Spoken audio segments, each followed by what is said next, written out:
So friends, आज हम आपके लिए लेकर आए हैं metals and non metals chapters के नोट, यानी कि चैप्टर 3 केमिस्ट्री के नोट्स क्लास 10th के। ठीक है, तो इसमें टोटल 77 क्वेश्चन है। 77 क्वेश्चन सुन के घबराने की ज़रूरत नहीं है। जैसे कि आप सबको पता है, हम 1 मार्क के क्वेश्चन भी इंक्लूड करते हैं अपने नोट्स में, इसलिए इतने क्वेश्चन तक बन जाते हैं। तो इससे पिछले वाला जो वीडियो बनाया था, जो एसिड बेसिस एंड सॉल्ट्स के ऊपर था, चैप्टर 2 था केमिस्ट्री का, तो वो 80 मिनट्स का बन गया था। तो हम कोशिश करेंगे ये वीडियो छोटा से छोटा बने और आपको सारे क्वेश्चन आंसर्स भी अच्छे तरीके से बता दें। तो अपना पेन और पेपर लेकर रेडी रहिए, ताकि जब हम यहाँ पर जो भी क्वेश्चन डिस्प्ले करें तो उसका क्वेश्चन नंबर आप नोट करो। ठीक है, पूरा क्वेश्चन आंसर नोट मत करना, सिर्फ क्वेश्चन नंबर नोट करना, क्योंकि इस वीडियो में हम जो भी क्वेश्चन डिस्कस करेंगे, डिस्प्ले करेंगे, वो सब थोड़े बहुत इम्पॉर्टेंट की नज़र से हम देख रहे हैं उसको, क्योंकि उनके आने के चांसेस ज़्यादा हैं, क्योंकि प्रीवियस एग्ज़ाम्स में भी वो आ चुके हैं, प्रीवियस ईयर के क्वेश्चन पेपर्स में भी वो आ चुके हैं, इसलिए उनको थोड़ा डिस्कस करेंगे। तो आप सिर्फ क्वेश्चन नंबर उनका नोट कर लेना। जब भी हम यहाँ पर डिस्प्ले कर देंगे आपके स्क्रीन पर, तो आप देख लेना उसका क्वेश्चन नंबर क्या है, बस उसका क्वेश्चन नंबर आप अपने पेपर में लिख लेना। और क्योंकि हमने PDF में सारे क्वेश्चन आंसर्स दे दिए हैं, जो कि डिस्क्रिप्शन में उसका लिंक मिल जाएगा, तो वहाँ से जाकर आप PDF डाउनलोड कर लीजिए। और PDF को डाउनलोड करने के बाद आप उन सारे नोट्स को पढ़िए, और जब पढ़ते समय आप जो इम्पोर्टेंट का क्वेश्चन नोट करके रखेंगे, क्वेश्चन नंबर, तो उस पर थोड़ा ज़्यादा ध्यान दीजिएगा। ठीक है, तो बिना वक्त गवाते हुए हम चलिए, जैसा कि आप देख सकते हैं, ये एज यूजुअल जो नॉर्मल क्वेश्चंस मेटल्स और नॉन मेटल्स में जो सबसे पहले आते हैं, what are the physical properties of metals और what are the physical properties of non metals. तो ये ज़्यादा डिस्कस करने की बात है नहीं, आप सभी को पता है। तो अभी बढ़ते हैं अपने इम्पोर्टेंट क्वेश्चन की तरफ। ठीक है,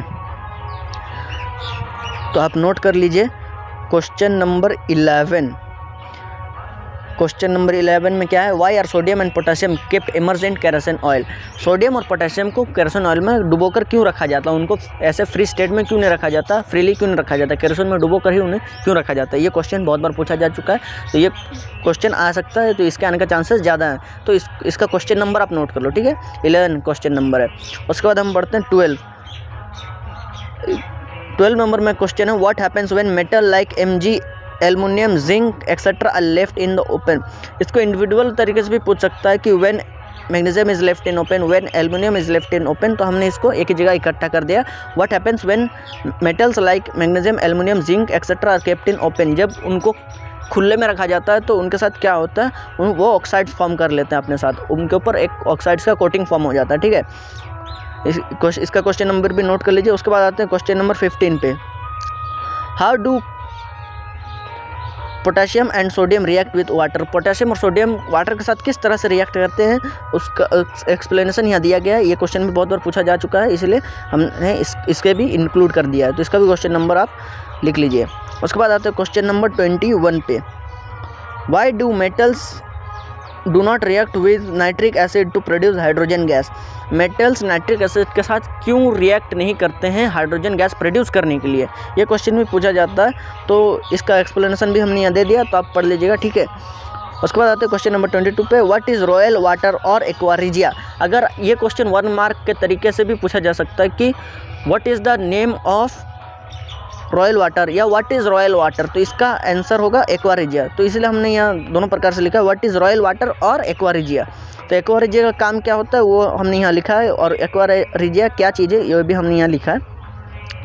उसके बाद आता है क्वेश्चन नंबर 23 पे, what happens when iron nails are put in copper sulphate solution. आपको पता है आयरन और कॉपर सल्फेट सोल्यूशन का रिएक्शन क्या होता है, वो एक दूसरे को मतलब आयरन उससे ज़्यादा स्ट्रॉन्ग होता है, इसलिए आयरन कॉपर सल्फेट से कॉपर को डिस्प्लेस कर देता है और आयरन सल्फेट फॉर्म करता है। तो वही है, ज़्यादा कुछ है नहीं, तो आप पढ़ लीजिएगा। और क्या क्या चेंजेस आते हैं वो भी यहाँ दिए गए हैं।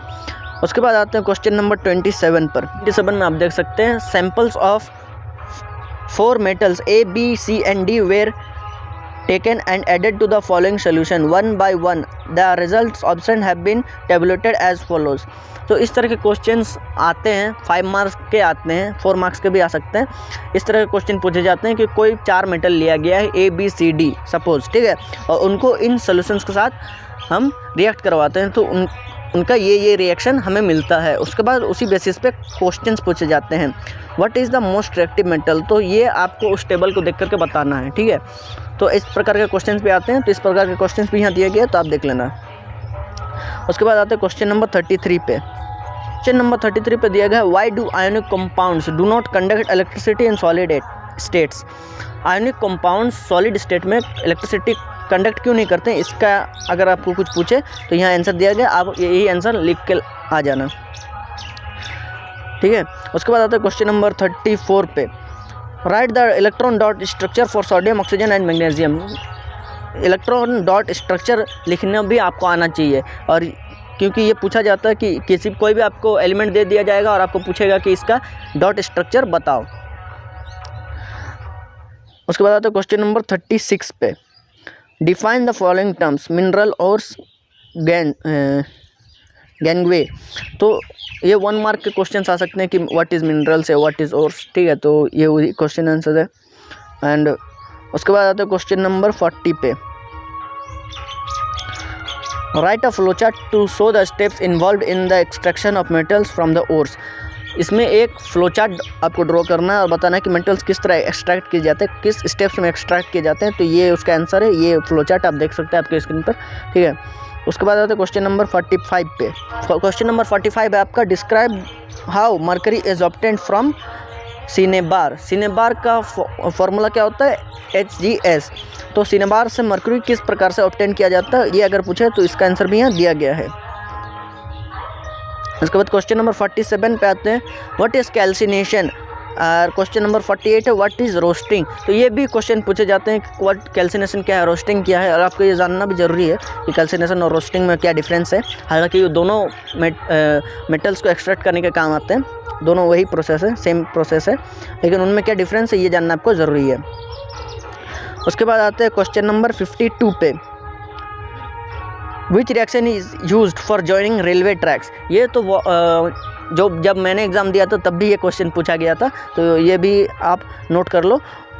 विच reaction is used for joining railway tracks. Railway tracks को जोड़ने के लिए किस रिएक्शन का इस्तेमाल किया जाता है और किस प्रकार से रेलवे ट्रैक्स को जोड़ा जाता है अगर वो टूट जाए। तो इसका आंसर ये है, यहाँ आंसर दिया गया है और साथ में उसका इक्वेशन भी दिया गया, तो वो भी आप लिख लीजिए। उसके बाद आते हैं क्वेश्चन नंबर 57 पे, describe how electrolytic refining of copper occurs. Describe the electrolytic refining of copper. ये क्वेश्चन भी जब मैंने एग्जाम दिया था तब आया था, तो ये भी आप थोड़ा देख लेना कि इलेक्ट्रोलाइटिक रिफाइनिंग ऑफ कॉपर किस तरह किया जाता है। इसमें आपको डायग्राम बनाने के लिए भी बोल सकता है, और अगर डायग्राम बनाने के लिए ना भी बोले तो आप एक्सप्लेन भी कर देना प्लस डायग्राम भी बना देना, तो आपको कोई भी मार्क्स नहीं काट सकता है। उसके बाद आते हैं हमारे लास्ट क्वेश्चन पे 61, write an activity to show that air and moisture both are essential for formation of rust in iron. यहाँ क्या बोला है, एक एक्टिविटी दिखाओ जिसमें दिखाया जाए कि एयर एंड वाटर दोनों रस्ट के फॉर्मेशन के लिए जिम्मेदार हैं। तो इसका हमने यहाँ डायग्राम भी दे दिया है प्लस इसका एक्सप्लेनेशन भी दे दिया। तो एक्सप्लेनेशन पैराग्राफ में है, अगर आप चाहें तो पॉइंट्स में लिखना, पॉइंट्स में ही लिखना, क्योंकि हमने अगर पैराग्राफ में यहाँ लिख भी दिया तो आप उसे पॉइंट्स वाइज लिख देना जब एग्ज़ाम में लिखोगे। तो क्योंकि पॉइंट्स वाइज देखना एग्जामिनर ज़्यादा पसंद करता है, उन्हें भी चेक करने में कोई दिक्कत नहीं आती, तो पॉइंट्स वाइज वो देख भी लेते हैं, उन्हें समझ भी आता है और वो मार्क्स भी अच्छे देते हैं, ठीक है। तो हमारा नोट्स का सिलसिला यहीं ख़त्म होता है।